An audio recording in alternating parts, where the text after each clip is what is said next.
Hello everyone, आप सबका बहुत बहुत स्वागत है हमारे यूट्यूब चैनल स्किल मास्टर में। तो आज के सेशन में हम डिस्कस करेंगे Bharat skill question bank for training methodology. Already 9 session में कंडक्ट कर चुका हूं। ऑलमोस्ट 90 क्वेश्चन मैंने डिस्कस किए हैं और आपको उनकी एक्सप्लेनेशन बताई है, क्या उनका मीनिंग बनता है, पूरा जितनी भी डिटेल हो सकती है क्वेश्चन के बारे में सब कुछ बताया है। तो उसी तरह आज हम क्वेश्चंस को कंटिन्यू करेंगे। तो आज भी हम इस सेशन में 10 क्वेश्चन डिस्कस करेंगे, 91 टू 100। लेवल 1 के ये क्वेश्चन है, याद रखना। लेवल 2 के क्वेश्चंस भी जब 200 question Bharat skill question bank में है लेवल 1 में, जो 2019 का है। और 167 या 168 क्वेश्चन है जो 2018 का क्वेश्चन बैंक है लेवल 1 का। तो ये सब जब हो जाएंगे टोटल, तब उसके बाद हम लेवल 2 शुरू करेंगे। उसमें भी हम डेली डेली 10 क्वेश्चन डिस्कस करेंगे। तो चलिए शुरू करते हैं क्लास को बिना किसी देरी की। आप अपने सभी फ्रेंड्स को इनवाइट कर लीजिए कि क्लास शुरू हो चुकी है। लिंक सभी ग्रुप्स में शेयर कर दीजिए ताकि बाकी सब भी ज्वाइन कर सके।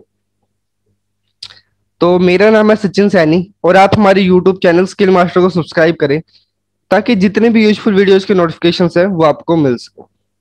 तो चलिए, क्वेश्चन 91 टू 100 जैसे मैंने अभी बताया, हर क्वेश्चन को रिप्लाई करने के लिए, आंसर करने के लिए आपको 10 से 15 सेकंड का टाइम मिलेगा। आपने लाइव चैट बॉक्स में उसका रिप्लाई करना है। अगर आप क्लास बाद में देख रहे हो तो आपने कमेंट करना है। Okay, so question number 1, classroom management is closely linked to. Classroom प्रबंधन डैश से निकटता से जुड़ा हुआ है। जो आपका क्लासरूम मैनेजमेंट है, जो आप क्लासरूम में मैनेजमेंट करते हो, वो किससे जुड़ा हुआ है? ठीक है, निकटता से मतलब बहुत नजदीक से किस चीज से जुड़ा हुआ है वो आपसे पूछा गया है। ऑप्शन है आपके पास मोटिवेशन, रिस्पेक्ट, डिसिप्लिन या ऑल ऑफ दिस। तो 10 सेकंड है आपके पास, सभी ने मुझे आंसर करना है क्या इसका राइट आंसर आएगा।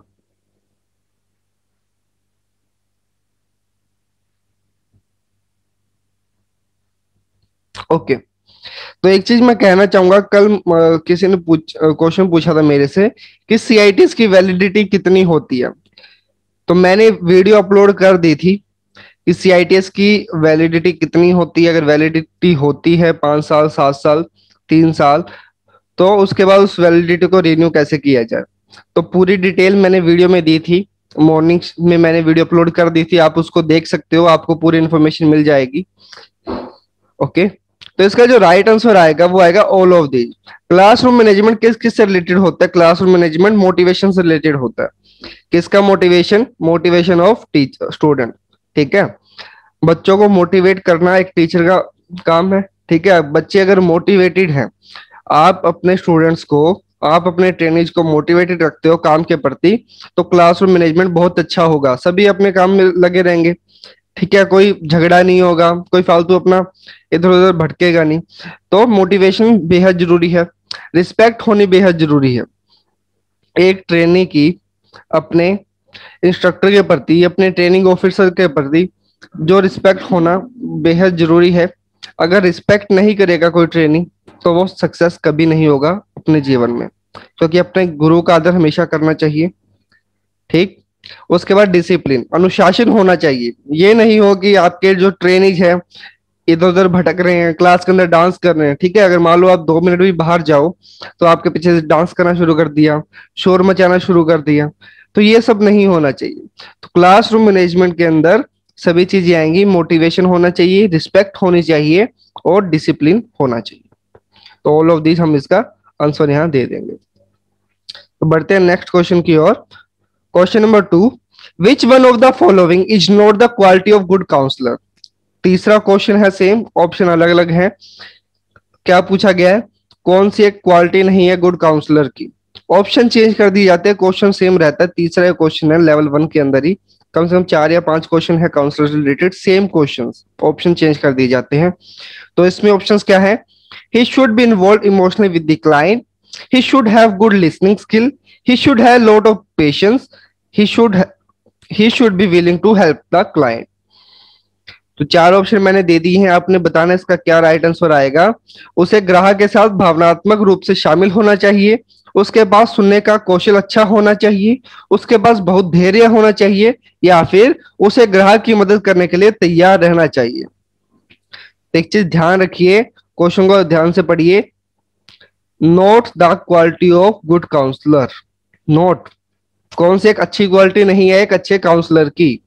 ठीक है, ये आपसे पूछा गया है कौन सी अच्छी क्वालिटी नहीं है काउंसलर की, वो आपने बताना है। कहीं आप पढ़ लो कि भैया ये सारी क्वालिटी हैं, अच्छी अच्छी क्वालिटी हैं, नोट तो हमने पढ़ा ही नहीं, बाद में देखोगे यहाँ का गलत हो गया। तो क्वेश्चन को पहले ध्यान से पढ़ना है आपने, फिर आंसर देना है। क्योंकि देखिए मैं क्यों कह रहा हूँ, 2 घंटे का टाइम होता है हमारे पास, ठीक है, 2 ढाई 3 घंटे, आई थिंक 2 घंटे का होता है। तो उसके अंदर टोटल 50 क्वेश्चन होते हैं 2 घंटे में। तो अगर जिन्होंने नहीं पढ़ा या फिर थोड़ा जल्दी जल्दी में क्या करेंगे, क्वेश्चन देखा, हाँ भाई इसका आंसर ये आ जाएगा, क्वेश्चन अच्छे से नहीं पढ़ेंगे, आंसर देना पहले शुरू कर देंगे। और ऑप्शंस आपको ऐसे दिए होते हैं, अगर आपने एक वर्ड भी मिस किया आपके क्वेश्चन के अंदर तो उसका पूरा मीनिंग चेंज हो जाएगा, और जो ऑप्शन आपको दिया हुआ है वो आप उसको सिलेक्ट कर लोगे, आपको बिल्कुल सही लगेगा वो। तो इसलिए क्वेश्चन पढ़ना बेहद जरूरी है अच्छे से। तो इसका जो राइट आंसर आएगा वो आएगा, ही should be involve emotionally with the client. उसे ग्राहक के साथ भावनात्मक रूप से शामिल होना चाहिए। तो देखिए ये अच्छी क्वालिटी नहीं है एक काउंसलर की। किसी भी काउंसलर को उसके क्लाइंट के साथ इमोशनली अटैच नहीं होना चाहिए। ठीक है, काउंसलर का काम है जो काउंसली आया है उसकी बात सुनना, ठीक है, उसको उसका जो समाधान है वो करना। लेकिन ये नहीं है कि कोई अपनी समस्या सुना है तो उसके साथ इमोशनल होके उससे जो अपनी इमोशंस है वो जोड़ लो। ठीक है, इमोशनल नहीं होना है उसके साथ, आपने उसकी बात सुननी है काउंसलर की और काउंसलिंग की, और उसको अच्छे से गाइड करना है, यही काम होता है काउंसलर का। तो देखिए मैं ये क्यों कह रहा हूँ कि आपने, क्योंकि काफी टाइम जब भी मैं काउंसलर की बात करता हूँ मैं आप में बोलता हूँ, क्योंकि एक इंस्ट्रक्टर मेंटर भी होता है, काउंसलर भी होता है, कोच भी होता है, और टीचर भी होता है। एक इंस्ट्रक्टर बिना टीचर के इंस्ट्रक्टर नहीं बन सकता, एक टीचर बिना इंस्ट्रक्टर के टीचर बन सकता है। तो पहले आप टीचर बनोगे फिर आप इंस्ट्रक्टर बनोगे। ठीक, जब आप टीचर बन गए तो टीचर जब कोई इंसान बन जाता है तो इसकी रिस्पॉन्सिबिलिटी बहुत ज्यादा बढ़ जाती है। अगर एक इंसान है, कोई इंडिविजुअल है, वो टीचर है, शिक्षक है, अध्यापक है, तो उसकी जिम्मेवारियां होंगी अपने बच्चों के प्रति। अब जो स्टूडेंट्स है उसके, वो उससे आगे क्वेश्चन पूछेंगे, सर आप मेरे मेंटर बन जाइए, आप मुझे सलाह दिया कीजिए। ठीक है, अभी भी क्या होता है, जो स्टूडेंट पास आउट हो गए वो भी मेरे से क्वेश्चन पूछते हैं कि सर ये चीज कैसे होगी, ठीक है, या फिर कोई प्रॉब्लम आ रही है तो उसका सोल्यूशन क्या होगा। तो एक जो टीचर होता है, एक इंस्ट्रक्टर होता है, वो भी काउंसलर भी होता है, वो मेंटर भी होता है, लाइफ कोच भी होता है। तो एक टीचर को, एक इंस्ट्रक्टर को बहुत सारी भूमिकाएं निभानी पड़ती है अपने जीवन में। सो तभी मैं कह रहा हूँ कि आपको क्लाइंट के साथ इमोशनली इन्वॉल्व नहीं होना है, जो राइट उसकी एडवाइस होती है वही आपने देनी है। ठीक है, जो सिचुएशन आप देख पा रहे हो, क्योंकि आपके पास एक्सपीरियंस है, जो आपके ट्रेनीज होंगे वो आपसे हो सकता है 2 साल 3 साल 4 साल 10 साल 15 साल, कितना भी गैप हो सकता है, छोटे हो सकते हैं। आपको उसका एक्सपीरियंस है, भले वो 1 साल का एक्सपीरियंस हो, भले वो 10 साल का एक्सपीरियंस हो, लेकिन आप उस सिचुएशन से गुजर चुके हो। ठीक है, तो आपने क्या देना है, ऐसा ही जवाब देना है, ऐसा ही उसको रिप्लाई करना है जो उसके लिए सही हो।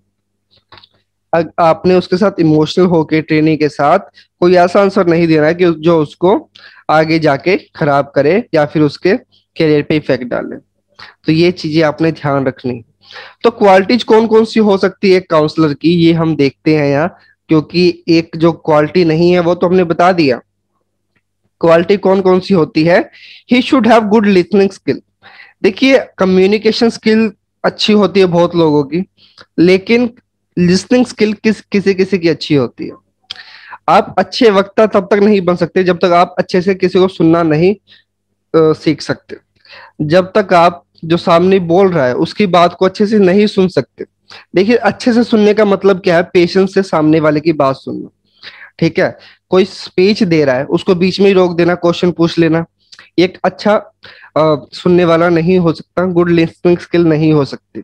मैं क्वेश्चन पढ़ा रहा हूँ, 4 ऑप्शन मैंने बताने हैं अभी, आप पहले ही क्वेश्चन पूछ रहे हो कोई उससे रिलेटेड कि सर गुड लिसनिंग स्किल के बारे में बताइए, तो आपको धैर्य रखना चाहिए।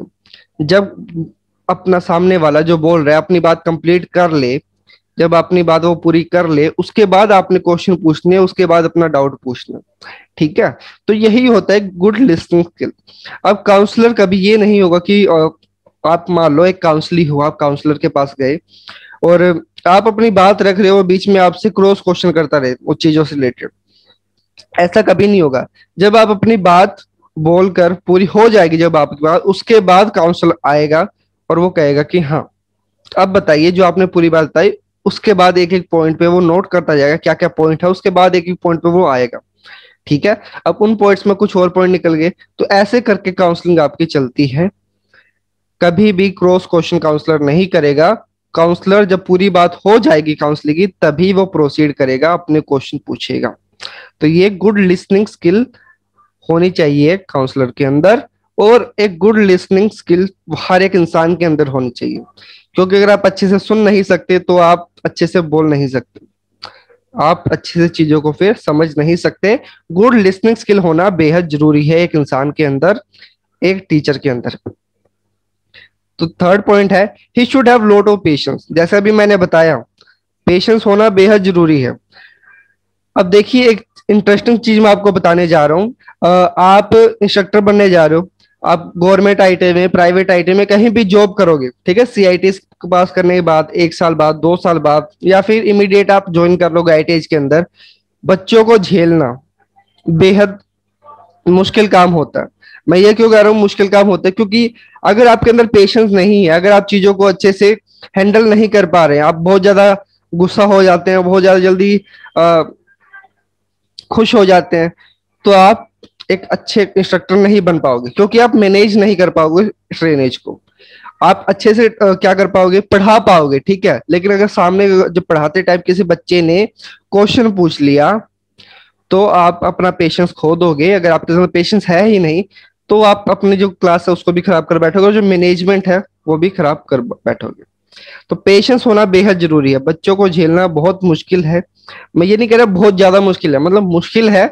अगर आपके अंदर पेशेंस है, आप 1 2 3 क्लास लगाओगे, फिर आपके अंदर थोड़ा बहुत धीरे धीरे चीजें डेवलप होना शुरू हो जाएगी। गवर्नमेंट आईटीआई के अंदर या फिर जितने भी गवर्नमेंट सेक्टर्स हैं, उनमें एक्सपीरियंस पर्सन क्यों मांगते हैं? क्योंकि जैसे जैसे इंसान को एक्सपीरियंस हो जाता है, वो बहुत ज्यादा मेच्योर हो जाता है। इसीलिए एक्सपीरियंस वाले इंस्ट्रक्टर चाहिए गवर्नमेंट आईटीआई के अंदर, ताकि वो अच्छे से बच्चों को पढ़ा सके। ठीक है, नेक्स्ट ऑप्शन है he should be willing to help the client. अब काउंसलर के पास कोई जा रहा है तो हेल्प लेने जा रहा है ना। और अगर मान लो कोई आप चाहते ही नहीं कि उसकी हेल्प करो, तो इससे तो काम नहीं चलेगा। ठीक है, तो काउंसलर को चाहिए कि वो क्लाइंट की हेल्प करे, मदद करे। तो देखिए बढ़ते हैं नेक्स्ट क्वेश्चन की ओर। यही सब था काउंसलर के बारे में। मैं थोड़ी आवाज ऊंची कर लूं अपनी। क्वेश्चन नंबर 3, ए स्वॉट analysis consist all of the following element except. स्वॉट एनालिसिस के अंदर सभी एलिमेंट होते हैं, किसे छोड़ के डैश के अंदर आपने फिल करना है। ऑप्शंस आपके पास थ्रेशोल्ड, स्ट्रेंथ, अपॉर्चुनिटी या वीकनेस। 4 ऑप्शन है आपके पास। स्वॉट एनालिसिस के अंदर कौन सा एलिमेंट नहीं होता? जैसा मैंने बताया है, अगर आपको स्वॉट की फुल फॉर्म पता है तो 4 क्वेश्चन आपके वैसे ही आ जाएंगे, आपको कोई अलग से पढ़ने की जरूरत नहीं होगी। पहले भी हमने डिस्कस किए 3 क्वेश्चन, लास्ट क्वेश्चन आज फिर आ गया। स्वॉट की कौन सा एलिमेंट नहीं होता है? थ्रेशोल्ड्स नहीं होता है, स्ट्रेंथ नहीं होती है, अपॉर्चुनिटी नहीं होती, या फिर वीकनेस। एक एलिमेंट नहीं होता है, एक तत्व नहीं होता है स्वॉट एनालिसिस का। तो जल्दी से आंसर कीजिए, क्या इसका आंसर आएगा?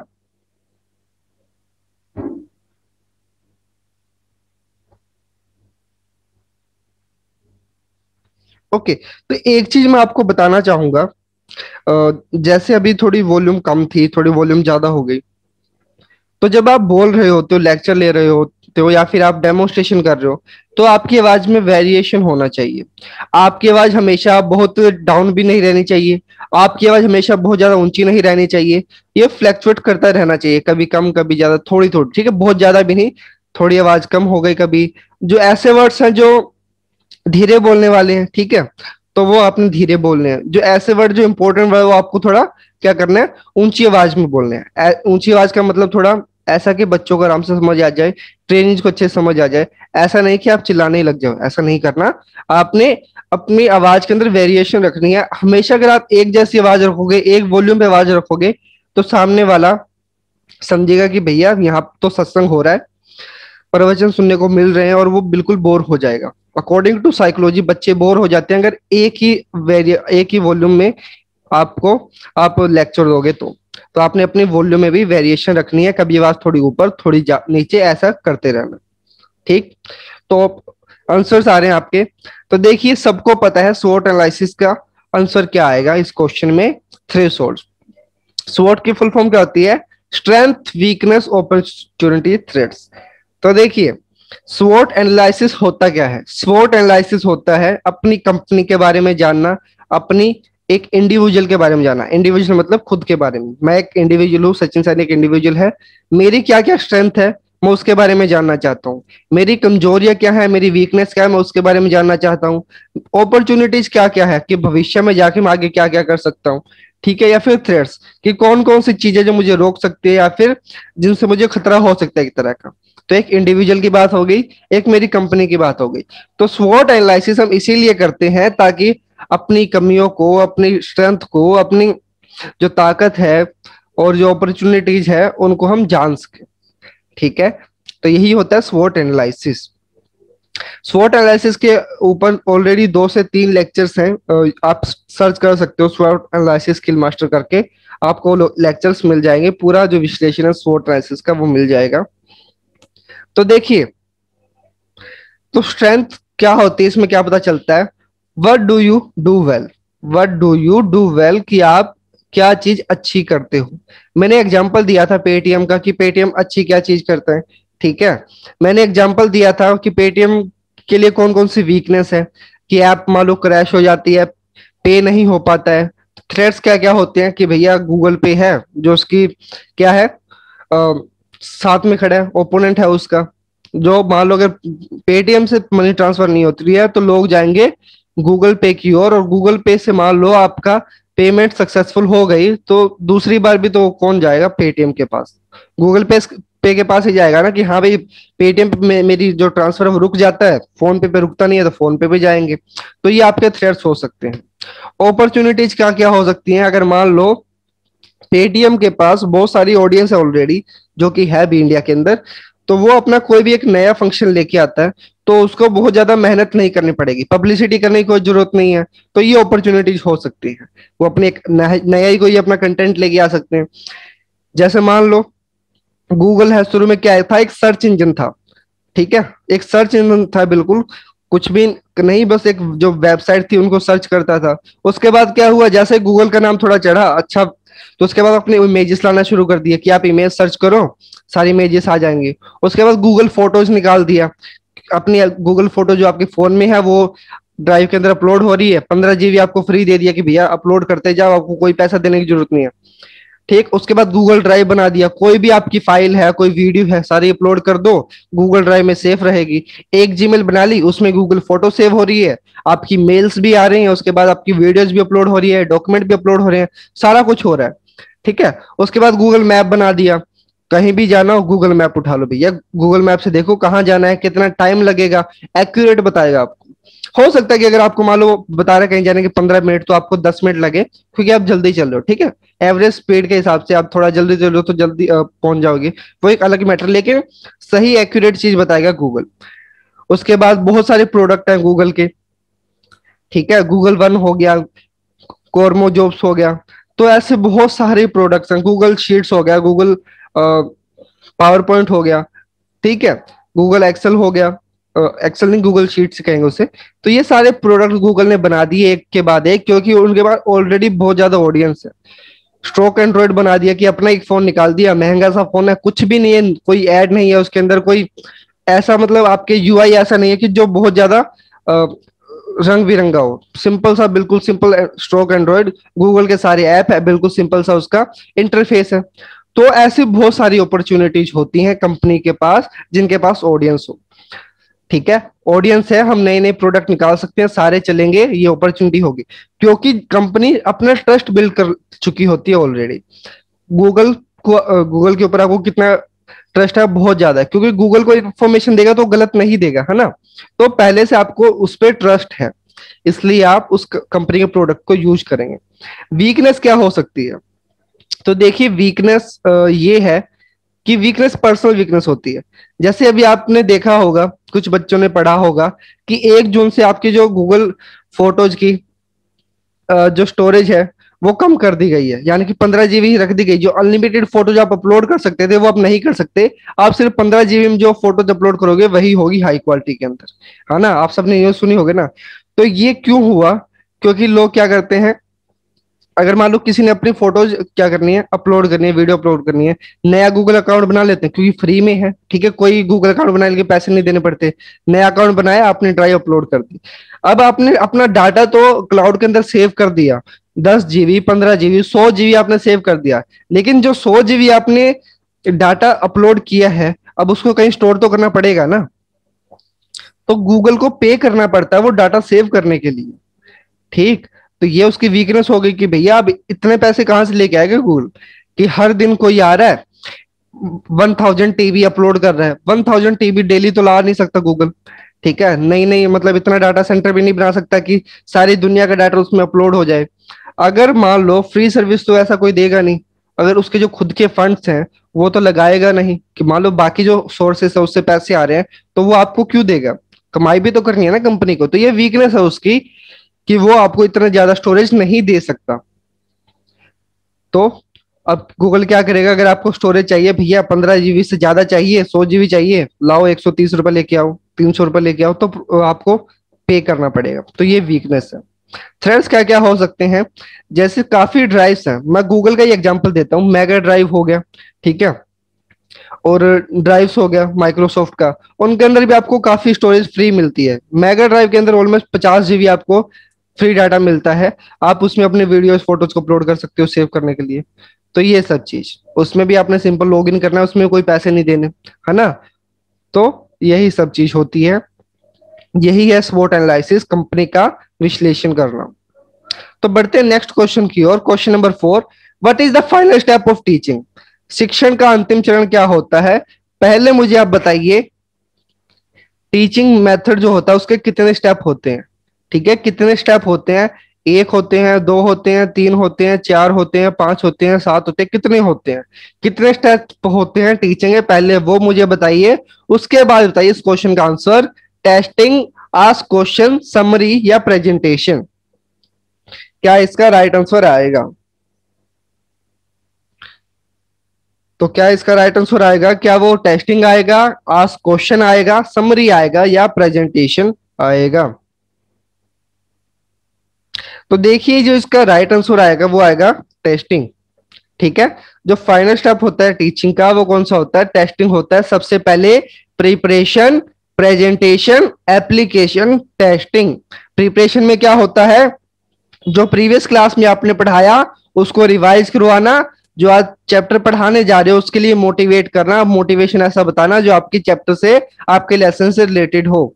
उसके बाद जब आपने मोटिवेशन दे दिया तो बारी आई प्रेजेंटेशन की, जो लेसन है उसको पढ़ाना शुरू करना। लेसन पढ़ा दिया, उसके बाद एप्लीकेशन करनी है, कितना बच्चों को समझ आया, कितना ट्रेनिज को समझ आया है।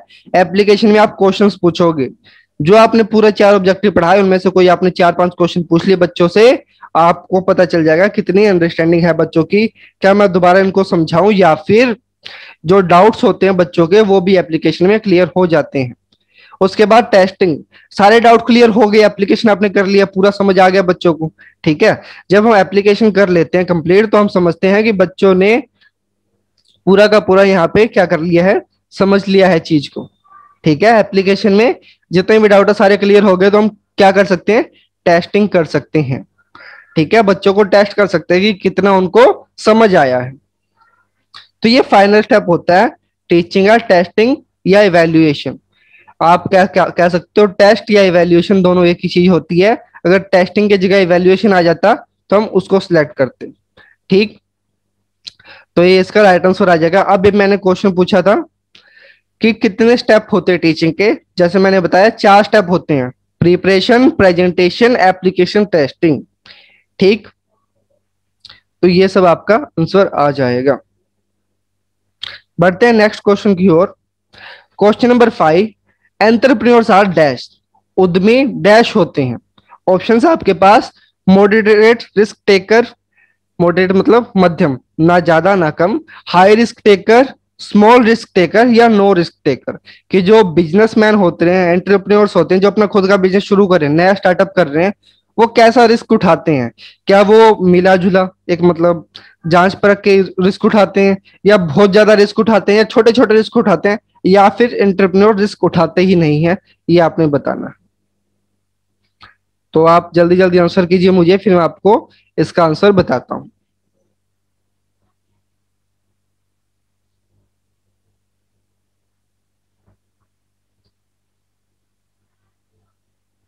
ओके, तो इसका जो राइट आंसर आएगा वो आएगा मॉडरेट रिस्क टेकर्स। जो एंटरप्रेन्योर्स होते हैं वो क्या होता है, मॉडरेट रिस्क टेकर होते हैं। ना तो वो ज्यादा रिस्क उठाते हैं, वो ना वो छोटे छोटे रिस्क उठाते हैं। और ऐसा तो बिल्कुल नहीं है कि वो रिस्क नहीं उठाते। अगर आप कोई बिजनेस शुरू कर रहे हो तो उसके अंदर सबसे बड़ा रिस्क रहता है। ठीक है, कि सबसे बड़ा रिस्क यही है कि आप एक बिजनेस शुरू कर रहे हो, उसमें अपने फंड डाल रहे हो, पैसे डाल रहे हो। ठीक, तो ये तो रिस्क तो होता ही है, लेकिन रिस्क कैसा होता है, मॉडरेट होता है। अगर मान लो, एक मैं आपको एग्जांपल देना चाहूंगा, वॉरेन बफेट। ठीक है, आप ये वर्ल्ड के रिचेस्ट मैन है, रिचेस्ट मैन में इनकी गिनती होती है, सॉरी रिचेस्ट मैन नहीं है, रिचेस्ट मैन में एक गिनती होती है इनकी, 5th या 6th रैंक पे अभी है ये।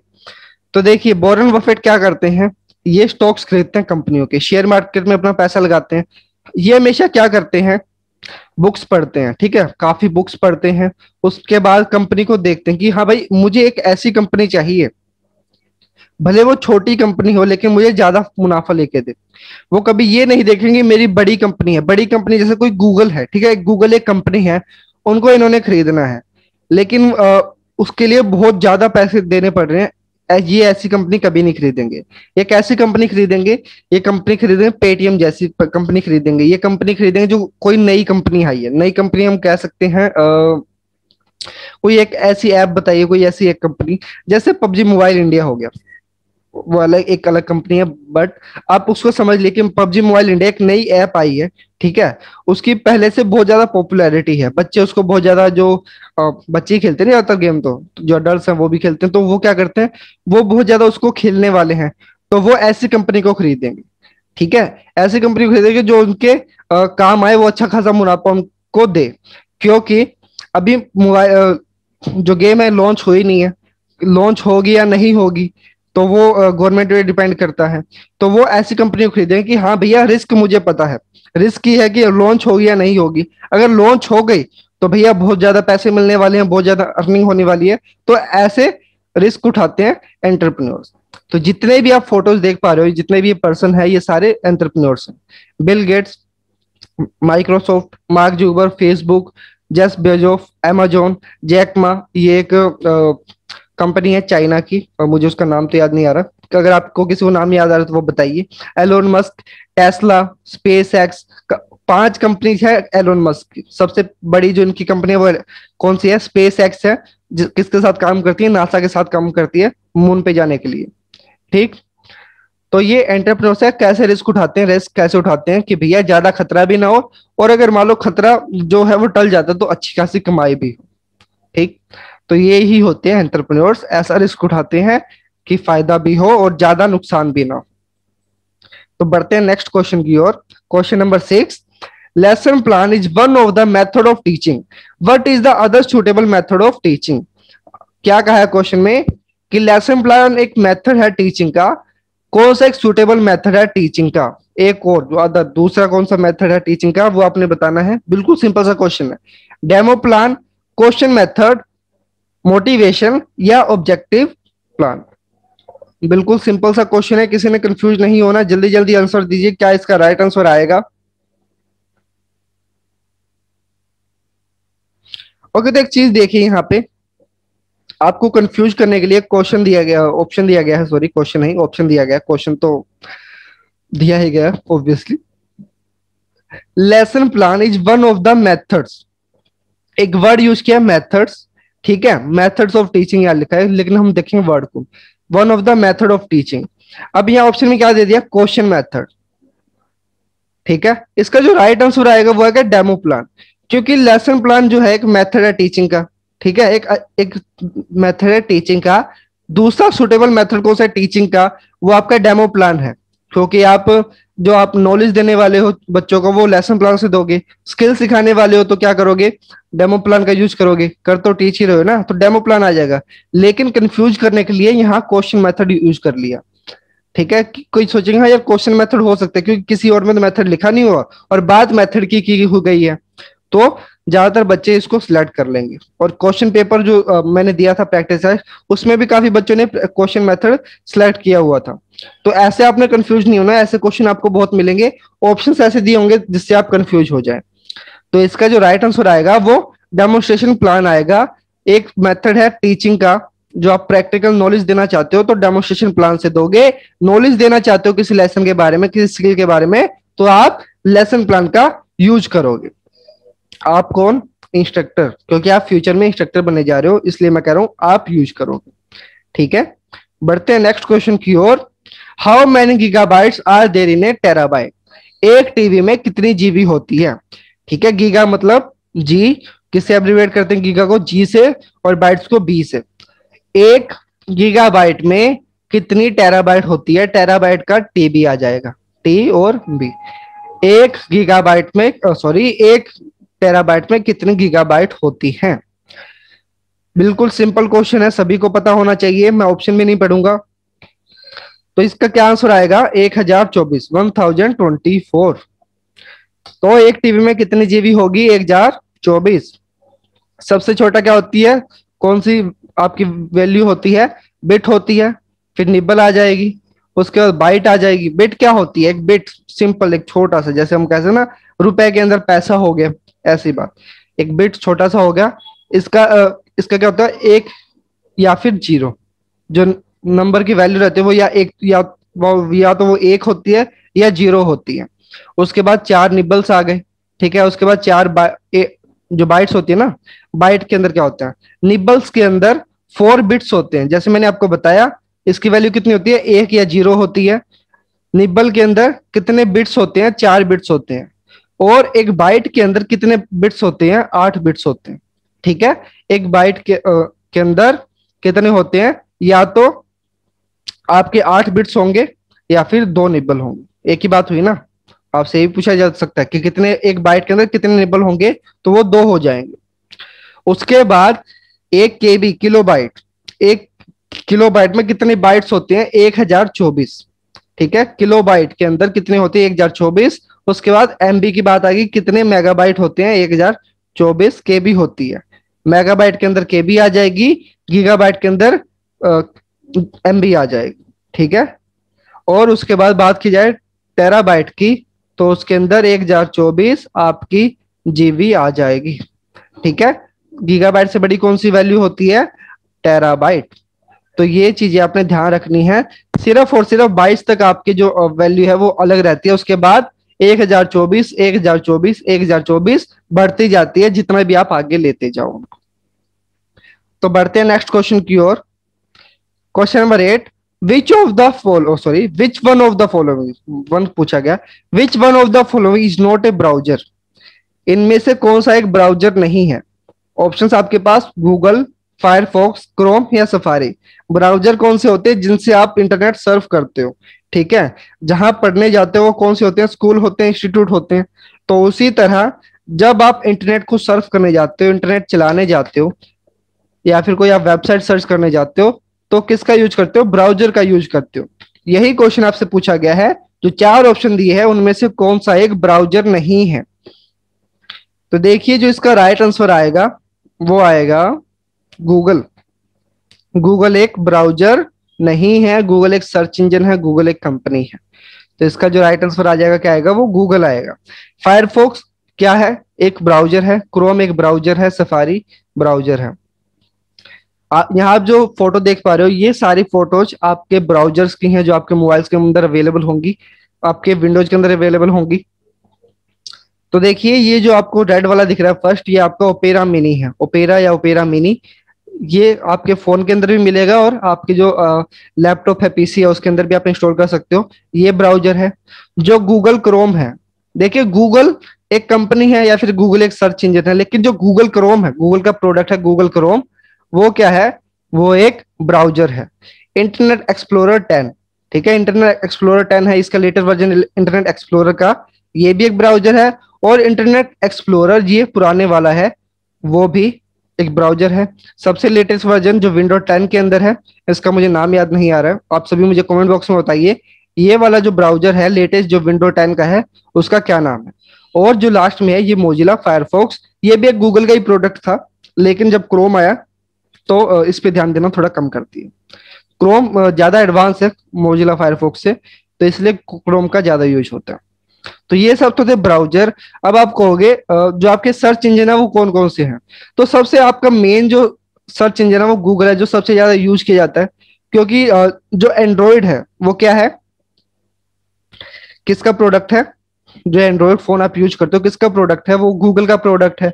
तो जो भी आप एंड्रॉयड फोन लेके आओगे उसके अंदर आपको गूगल का सर्च इंजन मिलेगा। तो सबसे ज्यादा एंड्रॉयड फोन यूज होते हैं और गूगल उसके अंदर बाय डिफॉल्ट सेट रहता है, तो गूगल सबसे ज्यादा यूज किया जाता है। उसके अलावा भी कुछ सर्च इंजन हैं, जैसे याहू हो गया, आस्क हो गया, AIO.com हो गया, वो ये जो इतने ज्यादा मशहूर नहीं है। लेकिन डक गो डक ये जो ये सर्च इंजन है, ये जो आउटर कंट्री है उनके अंदर थोड़ा फेमस है। सबसे ज्यादा फेमस गूगल ही है, इससे ज्यादा कोई फेमस नहीं है। बिंग जो है वो माइक्रोसॉफ्ट विंडोज का है, ठीक है। माइक्रोसॉफ्ट विंडोज जो आप यूज करते हो कंप्यूटर के अंदर, उनका सर्च इंजन है बिंग। याहू इनकी एक खुद की कंपनी है। आस्क भी हो सकता है, अगर मान लो आप कोई ऐसा ब्राउजर यूज करते हो गूगल के अलावा, तो उसके अंदर आस्क है, याहू आपको बाय डिफॉल्ट सर्च इंजन मिलेगा, गूगल नहीं मिलेगा। लेकिन अगर आप यूज करते हो, क्रोम यूज करते हो, फायरफॉक्स यूज करते हो, तो या फिर आप एंड्रॉइड यूज कर रहे हो, तो बाय डिफॉल्ट सर्च इंजन आपको गूगल ही मिलेगा। बाय डिफॉल्ट का क्या मतलब है? जो आपका पहले से लगा हो, ठीक है, बाय डिफॉल्ट जो आपको पहले से चीज मिली हो, ठीक, तो वो बाय डिफॉल्ट हो गया। तो यही था सर्च इंजन और आपके browsers. Next question, the classification system है developed by psychology teacher and dash.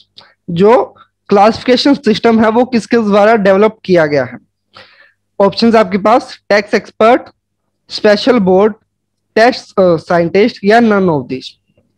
तो चार ऑप्शंस आपके पास, इनमें से जो राइट आंसर है वो आपने बताना है क्या इसका राइट आंसर होगा।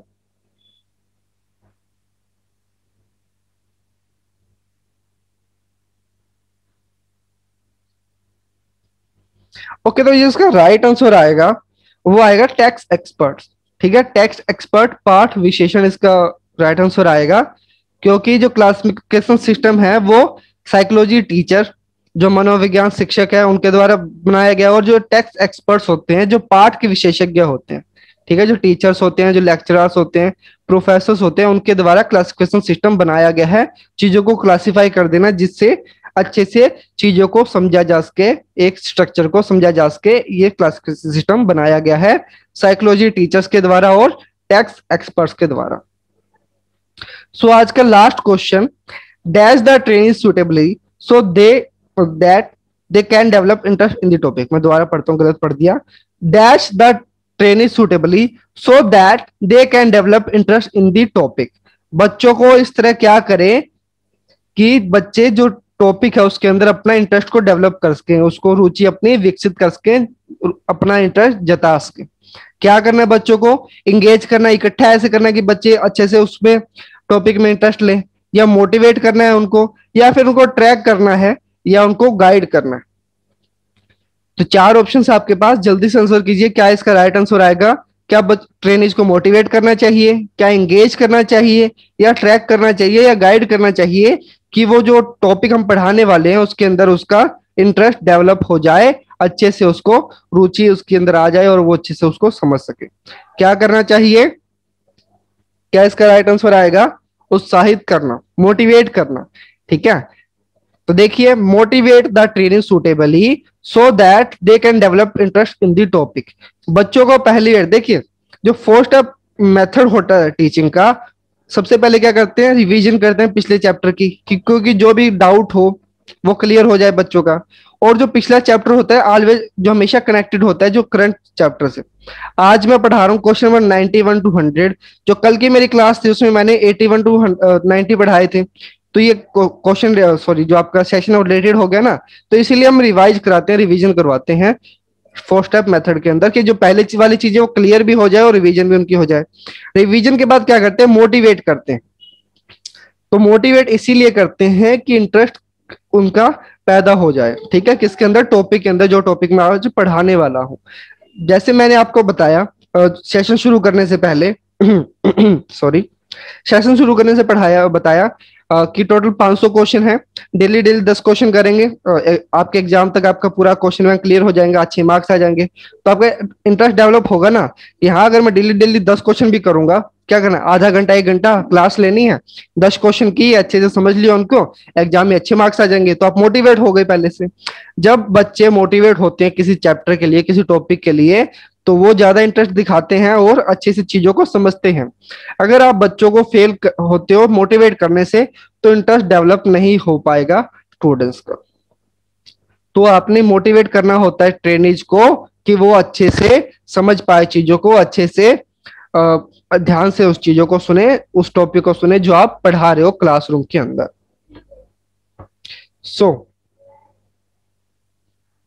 बढ़ते हैं नेक्स्ट क्वेश्चन की ओर। क्वेश्चन तो नहीं है, सॉरी, 10 ही क्वेश्चन थे। तो आप जो लेसन प्लान का फॉर्मेट है वो भी डाउनलोड कर सकते हो, पीडीएफ में ग्रुप में शेयर कर दूंगा अभी साथ के साथ। जो मॉक टेस्ट है उनको भी अटेम्प्ट कर सकते हो, पीडीएफ के अंदर मैं लिंक दे दिया है। व्हाट्सएप ग्रुप है उनको भी ज्वाइन कर सकते हो, लिंक मैंने वीडियो के डिस्क्रिप्शन बॉक्स में भी दिया है, वहां से भी आप ज्वाइन कर सकते हो। और साथ ही हमारे यूट्यूब चैनल स्किल मास्टर को सब्सक्राइब भी कर सकते हो। कर सकते नहीं, उसको तो करना ही है, ताकि आपको जितने भी नोटिफिकेशन है वो मिल पाए। हमेशा ये नहीं होता कि मैं व्हाट्सएप ग्रुप में जाके आपको शेयर करूंगा। आपने क्या करना है, चैनल को सब्सक्राइब कर लेना है, कोई भी वीडियो अपलोड करूं जो आपके काम की हो। क्योंकि ऐसा होता है ना, काफी बार अप्रेंटिसशिप आईटीआई के स्टूडेंट हो गए, अप्रेंटिसशिप के स्टूडेंट हो गए, सीआईटीएस पास आउट हो गए, या सीआईटीएस में एडमिशन लेने वाले होंगे, या फिर जो सीआईटीएस कर रहे हैं। टोटल 5 कैटेगरी की वीडियोज आती है ना, तो अलग अलग सबके हो गए। तो आपके काम का जो नोटिफिकेशन हो वो आपको मिलते रहे, तो इसलिए चैनल को सब्सक्राइब करें, ठीक। कल के सेशन में भी हम इसी तरह 10 क्वेश्चन डिस्कस करेंगे ट्रेनिंग मैथोडोलॉजी के लिए। तो उसके लिए चैनल को सब्सक्राइब कीजिए ताकि नोटिफिकेशंस आपको मिलते रहे, जो वीडियोज हैं जो भी, वो आपकी सब्सक्राइब फीड में आती रहे। तो thank you all for watching this. और वीडियो मैंने अपलोड करती, कोई भी आपका क्वेश्चन है आप कमेंट कर दीजिए, मैं आप कल के सेशन में उसका और जो डाउट है वो क्लियर कर दूंगा, या फिर एक अलग से वीडियो बना दूंगा, तो आप उस क्वेश्चन पे ही अपना फोकस करें, क्वेश्चन में जो आपका वो जो फोकस हो डिस्ट्रैक्ट ना हो, ठीक है। तो मिलते हैं कल के सेशन में, बाय बाय।